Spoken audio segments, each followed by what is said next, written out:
Hi there, I'm Sarah Subiata-Bennett, your host of the Dallas Express video podcast. In this episode, I had the pleasure of speaking with District 1 Councilman Chad West, an esteemed military veteran and Texas Tech Law alumnus. His transition from service to civic leadership has been characterized by his engagement in real estate development, law, and a dedicated public service in North Oak Cliff. In our conversation, we discussed his efforts on the Dallas City Plan Commission, advocating for housing reform, his drive to improve walkability and connectivity within the city, and his exciting project to bring the first skateboard park to South Dallas. The whole impetus behind this third segment today was me thinking, I really want to share ideas and unique gifts that I love for Valentine's Day, since it's coming up. In a more recent development, I spoke with Councilman West literally days before the release of the Dallas Express Crime Boss results, which placed him in the spotlight. I have since decided to create a separate recording from this interview to help our viewers learn how to locate general crime statistics in our city, as well as how to interpret this Dallas Express Crime Boss methodology. Councilman Chad West District, like many of the other districts, including District 13, where my children are raised half of the time, are highly sought-after communities that include beautiful neighborhoods and families. That is what I look forward to discussing with our councilman. Please help me welcome Councilman Chad West. I am so happy you're here. I just adore you personally. I think you're a wonderful human. And to have you here representing your constituents from District 1, kind of the North Oak Cliff area, talk to me and our viewers and listeners about what your vision is for not just your district, but Dallas as a whole. I think every single person who works hard and wants to strive for home ownership should have an opportunity to do so and to live in the city of Dallas and not have to drive an hour or an hour and a half to get here. Being able to afford a home in a city that's safe and has the amenities that we need, like parks and libraries and things like that. And right now it is still attainable for most people. But in 5-10 years, I don't think it will be based on the data I've seen.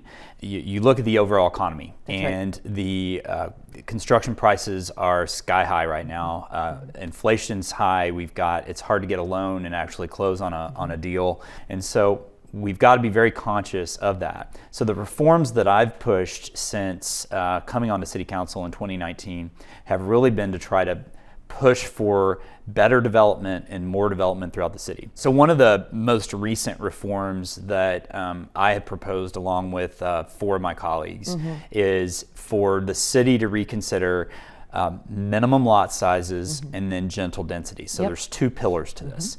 So what pillar 1 of the policy looks at is rethinking the lot sizes that have been in existence since the 1950s and 60s in Dallas, and that's the 50 by 100 traditional lot that you'll see in East Dallas, you'll see in Oak Cliff, and just allowing for adapting like the city of Houston has done, over 20 years ago, adapting like Minneapolis has done and like Austin is looking at doing.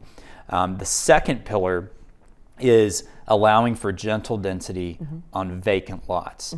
That's 2plexes, 3plexes, 4plexes on vacant lots throughout the city. It's a way for us, if it was enacted throughout the city, to gently allow for more people to come in without the big apartment complexes and all those things. It just helps our city adjust for the growth. And frankly, we've got to do it. We have a fantastic economy here. We have tons of corporate relocations here.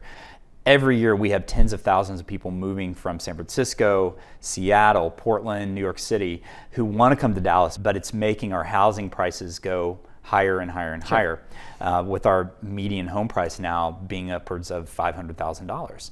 I mean, a teacher can't afford that generally, at least not on their own. Firefighter, police officer starting off, they're not going to have an opportunity for home ownership if we don't address it in some meaningful way. I like this very much. I'm going to follow all of the different meetings held to ensure that I'm up to speed. Sorry. No, I enjoy it because I know it's not a sexy topic, but it's extremely important. And I urge all the viewers and listeners of this show to really pay attention to this matter because it can affect where you live, how you live, but also you do want to be surrounded by these, I want to say, core monumental persons in our community, like teachers, firemen, policemen, all of that. You do want that for our children. You want that in our neighborhood. I grew up in a neighborhood like that. Me too. Right? And so it's something that is important. And again, I just want to make sure that it's done thoughtfully, responsibly, logically. And if there's any way to, again, identify the areas that are most willing to adopt these type of zoning reforms, perhaps start there. And maybe it's 5, 6 districts. Homelessness, what does it look like in your district? It's gone down citywide, but in my district it has too. But we've seen a little more visibly, people have just been out and about more. And I'm not sure what's caused that. I think that part of it is the whole COVID situation. A lot of them came out and about during COVID because no one else was out. And so they felt freer to do that. And I don't think that's gone away. My opinion is that we've got to build a lot more housing, because if we don't have housing, that all trickles down. It's one of the biggest challenges in our city. We are the service provider for everyone in the region. And that's, I know, something that frustrates a lot of my colleagues, myself included, is our sister cities really should be taking some of the burden from Dallas. You know, we have the shelter, we've got the bridge. We have most of the service providers. Housing Forward is our big nonprofit that receives money from HUD to facilitate the homelessness system. We have to have it. Every major city has it. The smaller cities, though, I mean, why can't they come up with shelters? Why can't they provide more housing? I just don't see them doing that. I think the county should be doing a better job of pushing that out onto them, and not just looking at Dallas to take the major burden of that right in the heart of our downtown.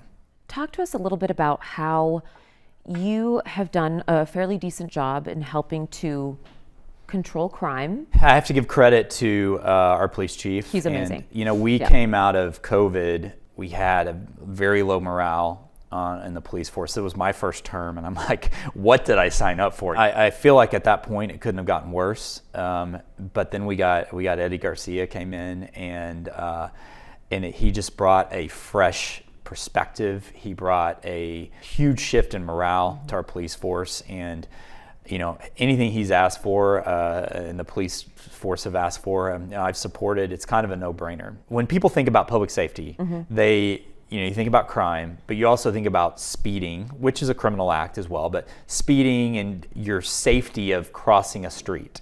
That's a big deal in my neighborhood. We have a lot of schools that are embedded in the neighborhoods, parents that ride their bikes with their kids to school. Rosemont Elementary is a key one there. It's a priority for my constituents, and I think in a few other districts, for having an area where people and bikes are prioritized at the same level as cars. And frankly, we as a city have a policy called Vision Zero, which promotes that as well. So I think one of the ways I can personally help DPD, beyond just what the police chief's doing, is reducing the amount of calls that they get for vehicular accidents in my district. And what we're trying to do in the district, this supports walkability, it supports safety in the neighborhoods, and it supports taking the burden off the police, is finding areas where we can do traffic calming. We have Jefferson Boulevard is a great example of this. Lots of speeding, tons of wrecks every year. What we found when we put the cones out to take Jefferson Boulevard from 6 lanes to 4 lanes, the accidents were reduced by 82% in that same time period that was studied over 8 months without the cones and with the cones. So we've since painted the lanes, so now they're temporarily closed, and we're working in the 2024 bond to actually either put bike lanes there or bring the curb out and actually have more green space along Jefferson Boulevard. And you know, that's something I'm looking at doing throughout all of Oak Cliff to help on speeding and those things, which could ultimately be beneficial to police response time. I want to hear about the skate park. Oh, really? Okay. Yeah, just tell us a little bit about it. It's coming up to Westmoreland Park, which is an underserved park in a 98% Latino area in Oak Cliff. It's been redistricted out every 10 years to a different council district, so no one's put any love into this park. Hasn't been touched in almost 40 years. So we're trying to actually do something meaningful there. We've had a lot of kids from the neighborhood come up and say that they would use it. There is a needs inventory that says we need 15 skate parks in the city of Dallas. We've got one skate park. It's not even a good one. It's in East Dallas. Okay. And this would be the first skateboard park south of the Trinity, first one south of I-30. We're hoping to bring it down there. So what percentage of your time do you believe at this point is being spent on, let's say, addressing public safety, since that's extremely important to your constituents, versus the housing initiatives? So, great question. I would say back during the days of COVID, when we were having the protests, I was spending 100% of my city hall time on that. And now with a police chief and a department that is well run, maybe 10% on that. Housing, 70%, because it's such a important issue that really brings out the fear in people of this change is going to personally impact their biggest investment, their home. And after 2025, what are your personal and professional aspirations, if you might be willing to share with our viewers and listeners? I'd like to finish out my last term, which would take me through 27. City Council.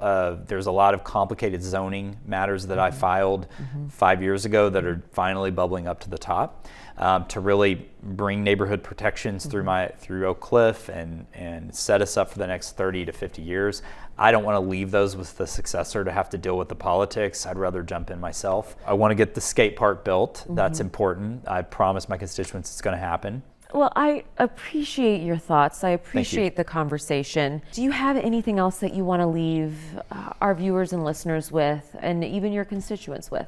Sure. No, I would leave it at this. There's always policy issues being proposed at City Hall, and it's so helpful when people will dig in just a little bit, ideally a lot, and engage with us on that, because it's the same 20 to 30 people that show up for everything, and a lot of them have had their opinions made up before they even get down there. So for people to take an interest in our policy issues especially, it's so helpful. And I welcome feedback. I have an open door policy. Folks are always willing or able, if they are willing, to call me, text me, or email me with concerns, and they don't have to just be my district. I'll take that citywide. Yeah, that's great. Thank you so much. Thanks again. Thank you for being here again. Now, after visiting with Councilman Chad West, I'm going to take you into a much lighter and more creative space that highlights different ways to help your Galentine or Valentine feel extra special in February. First, I interview Eve Zimmerman-Short, owner and founder of Redolence Gems. And following that conversation, I introduce my love of scent layering. Thanks for tuning in. Eve, I'm so happy to have you here. And I know a good friend of ours, a mutual friend, introduced us, and she introduced me to this absolutely beautiful candle. And you are the creator and founder. Would you mind telling us a little bit about you, yourself, and your business? So I've always been a passion for geology, and my favorite class is mineralogy. And I've always had a passion for that. I've always collected rocks. My dad was a geologist as well. Now I'm an empty nester, and I'm going, what am I going to do? So I just started falling in love with my rocks again, my gemstones. I have a contact that can go directly to all the mines around the world. So these stones are not just stones I get at a rock shop. They're actually being mined from all over the world. Very precious ones. They're actually quite valuable. Some of the mines are no longer open. People don't realize that gemstones and raw gemstones are getting more precious more and more. So I wanted to accentuate the preciousness of those stones. And then I've always loved scents and candles. And so I thought, well, why don't we make just an elegant candle that just a little bit more than just that white candle. Every Christmas, we put together a whole bunch of gift baskets. What's going to be panning over at some point are the baskets that we gave away, which feature this. The reason I wanted to showcase this at this point in time is because it's a fantastic gift for Valentine's Day. Talk to us about the science, if you will, a little bit about what's, I guess, in your candles. It's a very high grade wax. It's a coconut, soy, apricot mixture. And what I do, which is a little different than other candles, I make sure that the whole candle is filled with scented wax. Many times in the lower price point candles, you will smell them for about half the time, and then you don't smell the scent anymore. My candles you will smell the scent all the way to the very end. And that's because I do the highest fragrance load, and I also put the scented oil and wax all the way down to the bottom. Tell our viewers and listeners how they're able to purchase it and how they can customize it, the price point, all of those details, if you would. You're going to be able to find them in all the high-end boutiques around the world. But if someone is interested now, they can go into my website or they can go into my Instagram, and I will custom make any type of candle you want. Oh, wonderful. Thank you so much for being with us today, Eve. Thank you, sir. Thank you for taking the time.